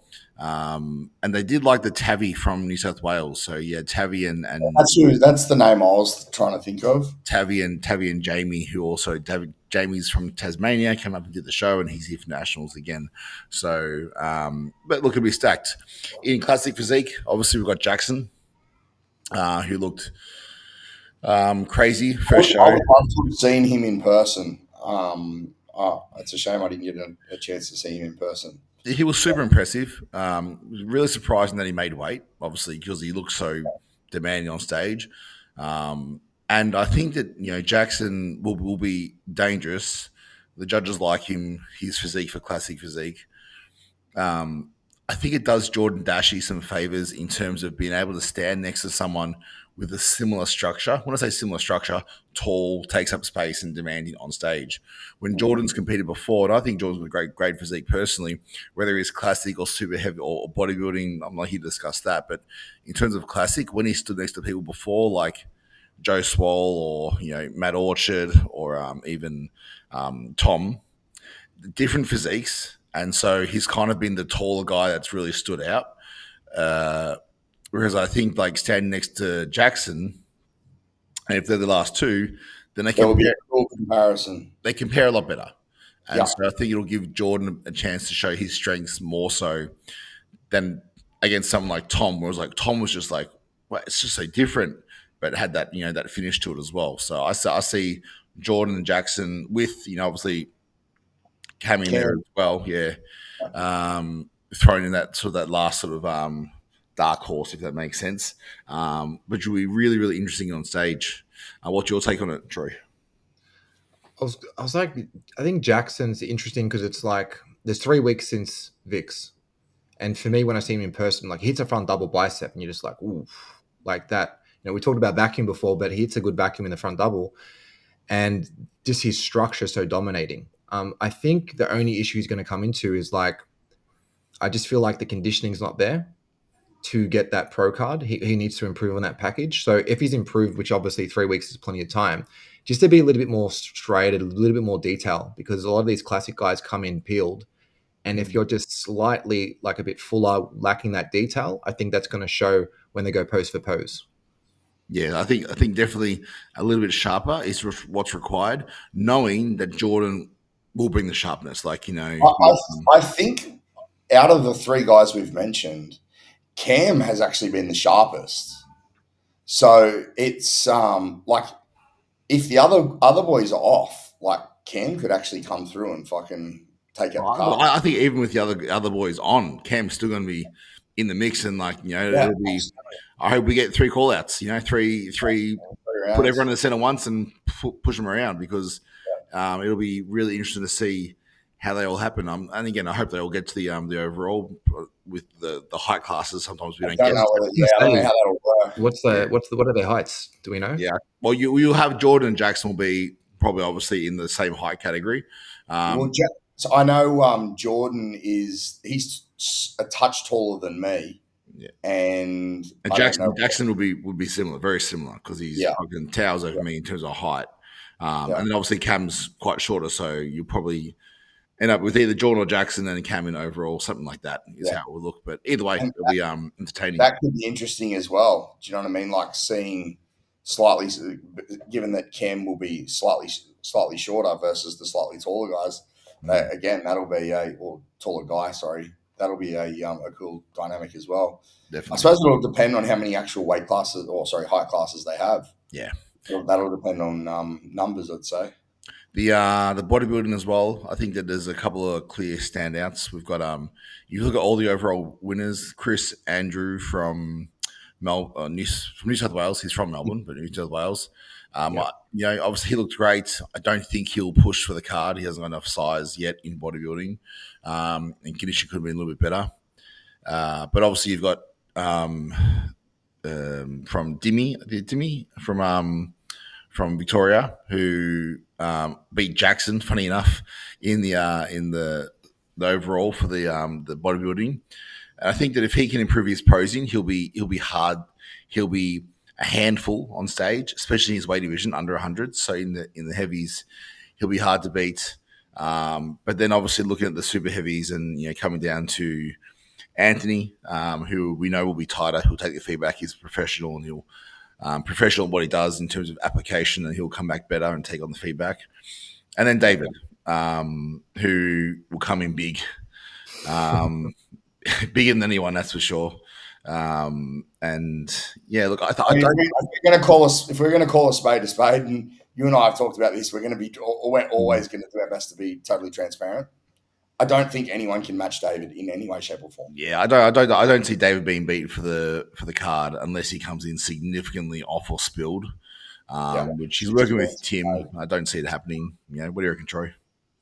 Yeah, I think that he's probably my pick as well. I just think the mass that he has, like, he's the most muscular. I mean, that's what pro density, that's what bodybuilding is.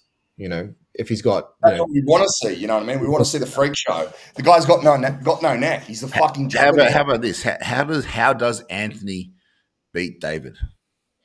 Ooh, he's got to come in peeled. That's for one. Do you think he's got to play his own game? He's not going to match him on size. Anthony can just play his own game. Yeah. If David comes in fat, which I can't see happening, but if he comes in fat and Anthony's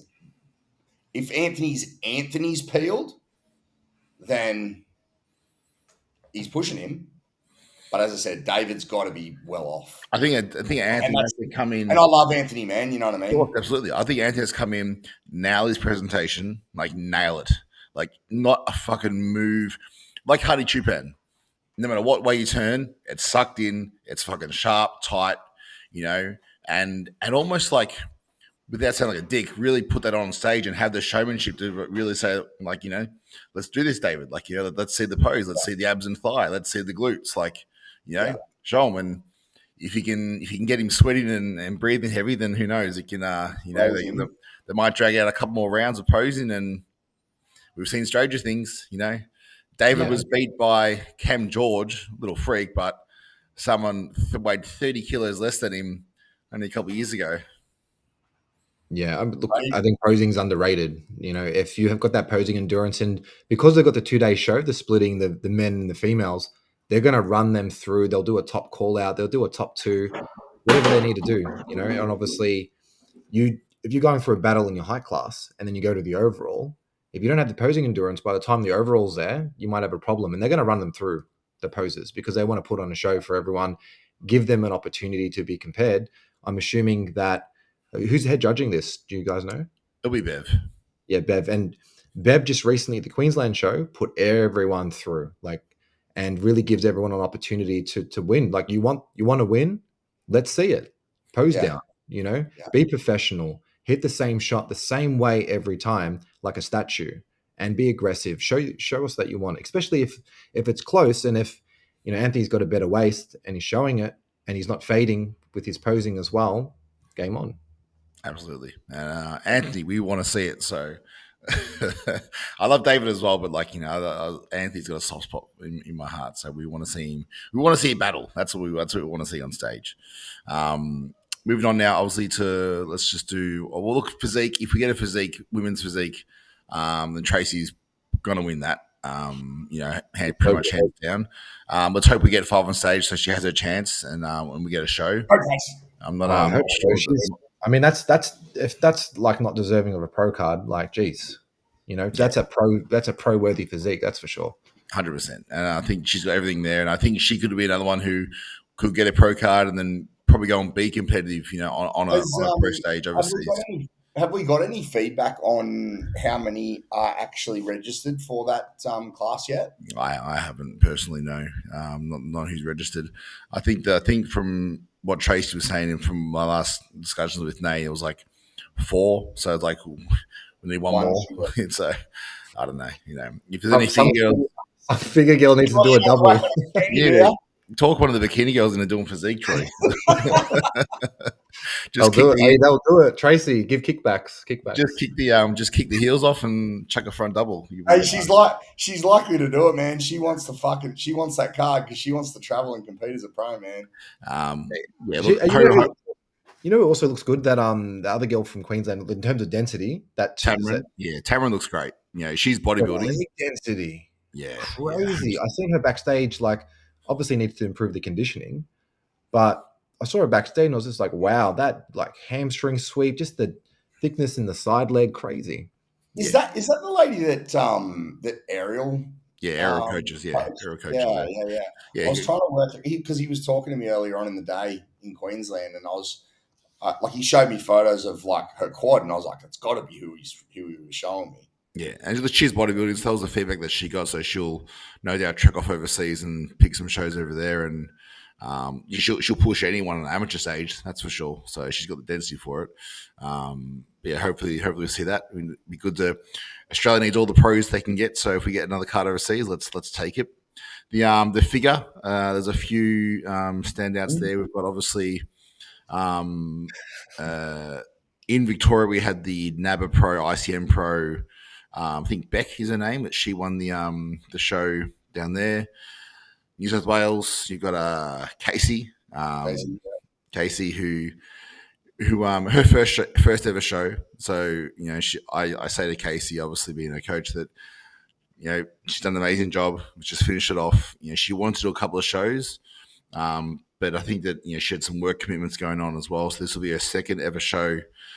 She has improved. It's a better look entering into peak week than it was for New South Wales. She got more separation to the front.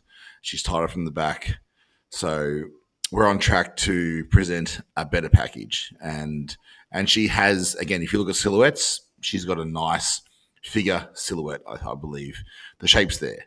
She just needs to be confident, bro. She just needs to be confident in the way she moves. Yeah, 100%. Obviously, she would have got some cobwebs and some nerves off at New South Wales. So now it's about turn up. Let's get you feeling good. Let's get you on stage because I think that she could look, whether she wins it or not this year.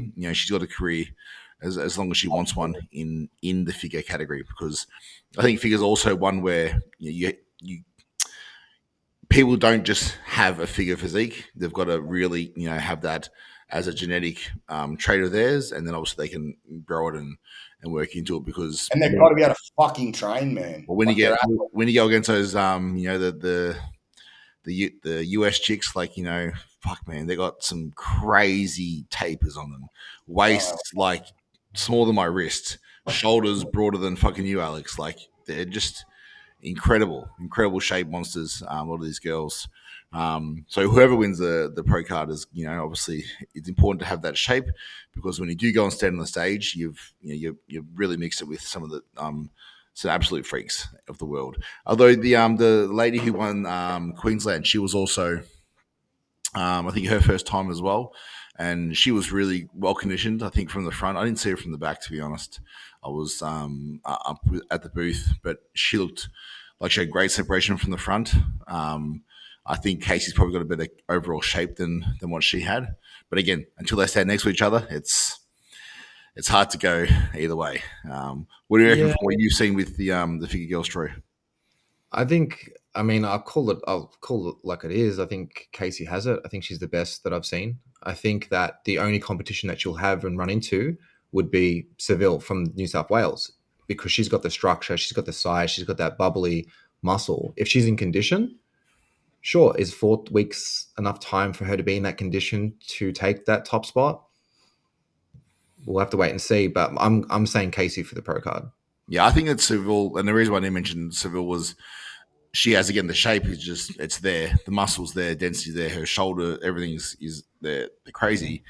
But she didn't really have any separation at all from the front at New South Wales, and I don't know whether it's going to be, if you did get that in shape in 4 weeks, whether it would just take a lot of work, and then whether she going to look fresh and be able to present well enough after going through such a loss. I don't know. We'll see. But, I think in terms of potential, Seville's got as much as anyone in Australia. So it's just a matter of bringing it in condition on stage. But I'm still Team Casey, obviously. So we'll, Team Casey. And a little side note for Shah. If I don't mention Shah, she'll message me straight away. But Shah looks great. She's obviously, everyone knows Shah's story. She's 51. She's lost 59 kilos now, and she's living her dream, and truly inspiring a lot of people. It's amazing how many people see her story and now are inspired to get into the gym. She's a full-time nurse up at Albury Wodonga, and she's an amazing ambassador for the sport, regardless of her placings. So she's got a great attitude, and she's a shredder, that's for sure. Basically since Victoria, it's just been high days, non-stop, fill up. And she's like, "Oh, when are we depleting?" I'm like, "Depleting?" I'm like, "You're still fucking striated from the back, so don't stress. Just keep eating. Again, all we need to do is present a fuller package on stage, because condition wasn't the issue. It's just if we can present a fuller, better shape on stage, that's going to be her best option at improving her placings anyway. And she's definitely fuller. So she's down in Melbourne tonight, and we've caught up, and we'll catch up tomorrow, and I'll make sure I steer her through to the show, and she'll have some fun. She'll definitely have some fun. Obviously, wellness, we just spoke about before. I think, it's probably going to come down to the Queensland show, including Charmaine, will be a repeat of the top call out, because Queensland was stacked. Obviously, we had Mel, Megan. I think Megan, I'm not sure what you think of Megan Trevor. I think Megan's got every chance in the world of turning her placing around. I think she has enough muscle too. She needs to be more conditioned. I speak to Matt, and he reckons they brought her in that way so they can easily manipulate the look back to a hard look if they want to. So if that's the case, great. In saying that, Mel looked fantastic, and M, she's a pro. She's a pro. So hard to beat. What are your thoughts? Yeah, I don't know about you brought her in like that so they can manipulate to a hard look. Is that what he said? Yeah, well, essentially, they brought her in with that look, and they're going to obviously try and harden her up a little bit bring in more condition for nationals. I think Megan's got a crazy amount of density. So we talked about before, like a bikini girls, like if they've got more density, they can get away with a bit more body fat. Yeah. Megan's a perfect example of that because she's got so much size, and you see her hit a rib pose, and you're like, whoa, the glutes are just crazy. And the surface area as well. So her insertions are very impressive. So she's incredibly dangerous if she's in shape, incredibly. So I definitely see her being in the top 3. It's just a matter of what order. And M King, same thing. When I saw her at VIX, I was just like, damn, this is just a polished looking. It looked professional. Yeah. Hair, tan, makeup, physique, carved up, everything was there. Great. Yeah. Condition, just polished. And it looks like the way she hid her shoulders with her hair. Just smart. Yeah, super smart with her posing, and just everything was on. I preferred the Vic look over the Queensland look. I was told that. So did I. Yeah, I was told that she was told to get a little bit softer. So I'm not sure, if the judges preferred the Queensland look over the Vic look. I spoke to Brett, and Brett said that he wouldn't change a thing. Oh, really? Yeah. So okay. Sure. Chinese whispers. I don't know what's going on here. I see Brett's owns Dolby City with Tony's a part owner there, so I see him most mornings. That I head in there as well, and he was a fan. He thought that she should just come in exactly the same. So, but he didn't judge Queensland, so I'm not sure. Okay. But judge Queensland, so. But anyway, either way, I think it should be hard to beat. I think that top four will probably be M, Megan, Mel, and Charmaine in what order? Again, it's good to have a battle. That's for sure, because we get to see. You know what? Actually, who's a wild card out of that? So I agree with that top four. I'd throw that Georgia Douglas in there as well. What did she do wrong? Was it a lower abdomen, or was it condition? So I think, what can she do better? I definitely think posing could be a little bit better, just the way that she hits her front pose and just setting into shots. But outside of that, she was probably a little bit too striated. So when she turned to the rear, she had figure striated glutes, so they're overly conditioned for the category. And I think that's why they penalized her, because she ended up placing second in novice. And I looked at it and I was like, I didn't agree with it. I personally prefer her look, and I would go, okay, look, you're a little bit too lean. We're still going to reward you, but you need to change density. Yes, we're going to reward the density, but then here's some feedback. If you want to place in the opens, this is what you need to do. Because I agree. When I was sitting there watching that, and nothing against the winner of novice, because she has got a great future, but nowhere near the mass that Georgia had. Yeah, the quads. When Georgia walked out, those quads, even me and my missus looked at each other and were like, "Fuck, that's sick." Yeah, it screamed wellness. I thought her lower abdomen looked a little bit bloated as well. I'm not sure if that was just the way it looks, but I haven't seen it beforehand. But it just looked a bit distended, and I thought that may be something along with a few cross-striations in the lower part of the quads as well, just a little bit too hard. But again, I thought it was worth a first call out in the opens. I thought it was worth a win in the novice. So, but look, that's something they can fix. That's something they can definitely fix for nationals. Yeah, absolutely. And moved on to Bikini. So obviously, again, biased coach of probably 10 front runners here, being Troy. But what are your? I'm not even going to try. I think I told you. We think Taylor's got a real chance. She's been there before, close before, and she could definitely turn it around this time. But what are your thoughts? Objectively, and what are you expecting to see? Yes, so it depends on how many high classes. That's going to be the interesting thing. So if they do A, B, C, or if they do A, B, C, and D, and just depends on competitor numbers. But so the athletes, I suppose, that I believe that would be in the mix. So you got Mel Fletcher. So she won the New South Wales overall, came in super, super dense. Really nice package, really well conditioned. In my opinion, clearly won the overall. Katie was there. She beat Katie in the second, who was second to that show. Katie then goes on a tour and wins 3 overalls in a row after that.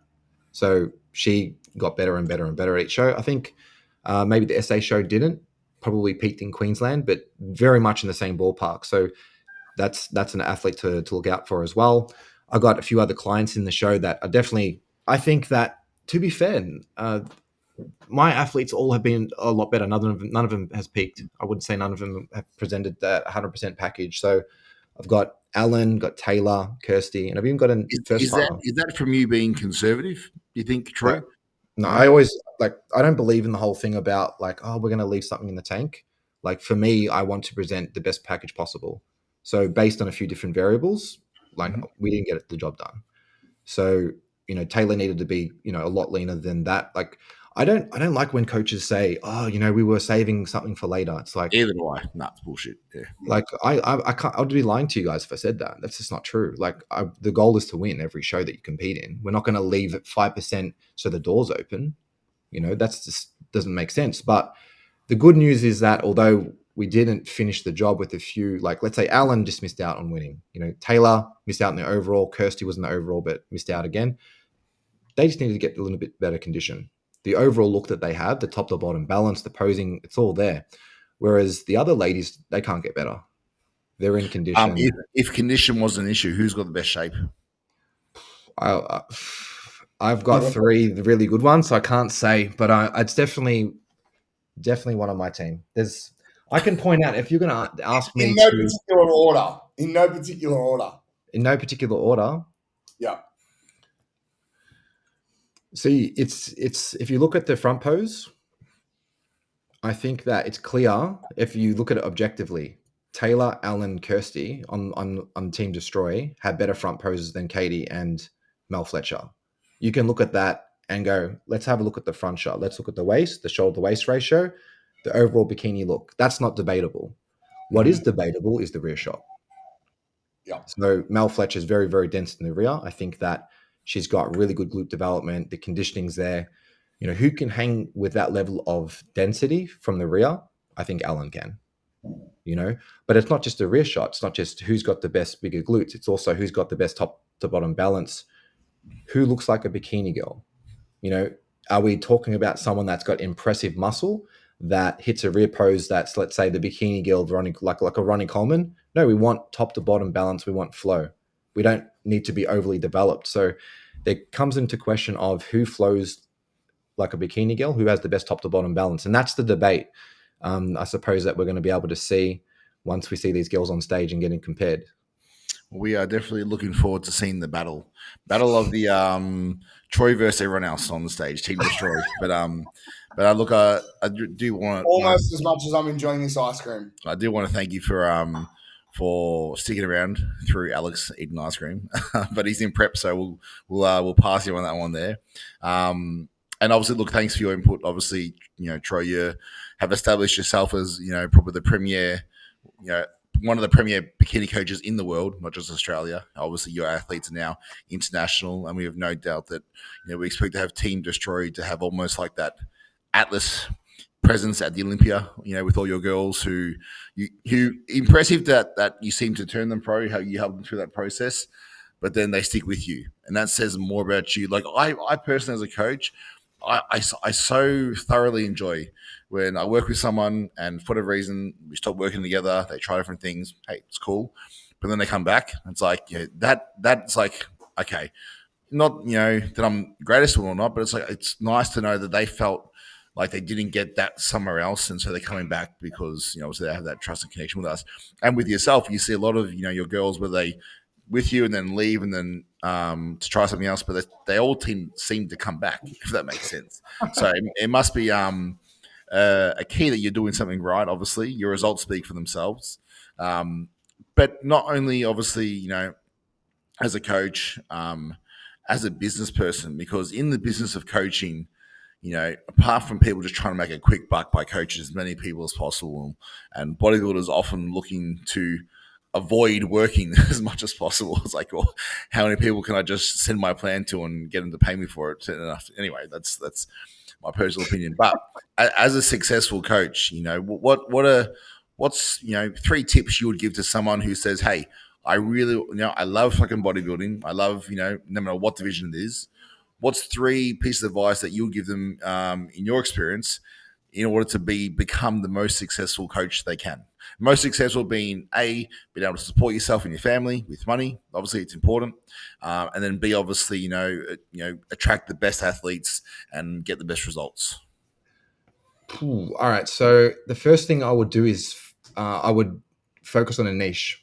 Pick your category. Be an expert in one thing, because it's much easier. For example, like originally when I started, I was like way better at coaching dudes. I haven't prepped a dude in a long time. Obviously, we don't have the education to all of a sudden prep ladies. We're just thinking bodybuilding. and we're thinking about, we're going to do all these different things. We're researching, pharmaceuticals and whatever else. And that's what's interesting. But going through a process and understanding of, okay, I'm prepping male and females right now, but it's like, hold on a second. I've got an opportunity right now to focus on a niche market. Why not I go all in on that niche market, which means that I'm studying it. I'm watching all the shows, understanding the peaking protocols, because if I'm always peaking bikini girls, or if you're always peaking men's physique athletes, you're going to get really good at understanding men's physique. You get really good at looking at classic. So I think that if you want to be a really good coach, focus on one thing at a time and go all in on classic, go all in on men's physique, go all in on bikini, whatever it might be. Study the shows. Look at all the best athletes and look about who's winning pro shows. Understand the judging. Who's the best bikini judge? Who's the best men's physique judge? Is it Tyler? Is it Steve Weinberger? For bodybuilding, for example. So you want to watch what shows different judges are doing, and watch the amateur shows in the States as well. So if you want to become a bodybuilding prep coach, watch NPC Nationals. Watch North Americans. That's what I did. I watched all categories. I'm like, let's see what they're doing overseas, what they're rewarding, and then attend shows, not just all federations. Doesn't matter. Then you can pick apart different things from different competitors. You can learn about posing. YouTube makes it so easy right now to be educated on everything. If your weakness is gut health, you know what you need to do. You got to start researching. You got to start studying. You can find a mentor, find someone to learn from. If you haven't got a coach, get one. Like, you guys obviously really love Dean. Clearly, Dean gets really good results. I'm sure that you both have learned so much from Dean. 100%. So that's a coach and a mentor. So I think that anyone that's interested in, I think that's a really, really important topic that you've just made there and almost, while it doesn't always seem to be the case, especially, you could never have competed in bikini, but what I was going to say is, if at least put yourself in a position, you can see clearly from your photos, you've been fucking peeled before. You know what it's like to get peeled. If you haven't, at least to a degree, experienced at least almost the process of getting on stage, that's probably a fucking place to start. At least experience that, just so you understand not what just physiologically happens, but also what psychologically happens. You need to understand every part of that process. And as you said, I think to actually, even if you don't plan on getting on stage, having a mentor or paying to have a coach that is a mentor, I think that's just invaluable. And why the fuck wouldn't you do it anyway? You claim it on your tax. It's a fucking tax write-off. We'll look to finish up now, guys. Don't want to drag the audience out too much longer. But Trey, from a business point of view, I'm interested. The next 5 years, what are some goals you have? What's two things you're working towards? I have an app developing at the moment, and it's an interesting concept that is not, let's call it, bodybuilding related. So I've got a really interesting marketing concept, and the value proposition is incredibly high. So I won't give it away right now, but that's going to be really interesting when it launches. So my attention's going into that. I'm still always going to be prepping athletes, because for me, it's fun. Even when I first started, I just did it for free. I didn't even charge anyone. I was just like, I just generally enjoy being part of the process. So even if I, for example, bring out this app and I'm like, you know what, I just want to work with 10, 20 athletes, I'll just do it for free. It's fun. Mm-hmm. I really enjoy going to shows and that type of stuff. So I'm always going to want to be involved in bodybuilding or bikini in my case. So the app's going to be really interesting. And I actually have a concept for gyms as well that I want to explore. And it's very unique, but I need to get the app completed first. And then I'm going to go into gyms with a really interesting concept. So I haven't seen anyone do it yet. And because I've been traveling to different countries, I've seen and really gone into different gyms. I'm like, wow, if you go, for example, to Binos, facial recognition, to scan in, which is really cool. And if you, there's a gym in Dubai, TK, it's MTK MMA. When you walk in, fingerprint scan. There's no membership. That's shit. So, Binos is facial recognition, just small little details that have yet to be explored. And I've got been collecting different things from different gyms and different places. And I have a real interesting concept that I'd like to go all in with, but I need the app completed first. And then that's a part of the process in the gym. Yes, and then I'm going to link the two later. Okay, you'll have to interesting, and we'll make sure we stay tuned. You'll have to come down and visit the new improved one gym, but undefeated gym, which we are looking to open very shortly as well in Melbourne, in Cremorne. So we'll get you down for the opening maybe, and you can check us out. Maybe I might have some fingerprint scanners now. And just no, I've got those in the works as well. But you're more than welcome to come down. But Troy, thank you so much for joining us on this on the episode. Truly appreciate it. I will see you Saturday and Sunday at the Nationals, and obviously, look, we'd love to have you back on the show later on in the year. Obviously, keep us updated, and maybe close to the Olympia to do some previews with that as well, because you definitely got one of the most experienced eyes in bodybuilding in general, definitely in Australia. So thank you. Thank you for your kind words, and appreciate being on, gentlemen. It's been fun. Absolutely, Alex. I'll let you go finish more of your ice cream. And I'm out now. Now I'm going to go and pass out. Do some cardio or something and prep. No, all right, guys. And look, for everyone out there, obviously, please, if you want to follow Troy's Team Destroy online and Instagram, Troy J Thornton. We'll put the details down below in the description. Obviously, Alex and Mike, you know where to find us. If you do like the content, please share, subscribe, comment. Help us, keep doing more and more of this with more and more guests from across the world, because we definitely are enjoying it. And please leave a comment about what you'd like to see more or less of, because we are always open for feedback as well. Yeah, and if you don't like it, tell us what you don't like. Yeah, for sure. We'll take it on board and look to improve like always. All right, guys, stay cool, stay jacked, and we'll see you guys soon.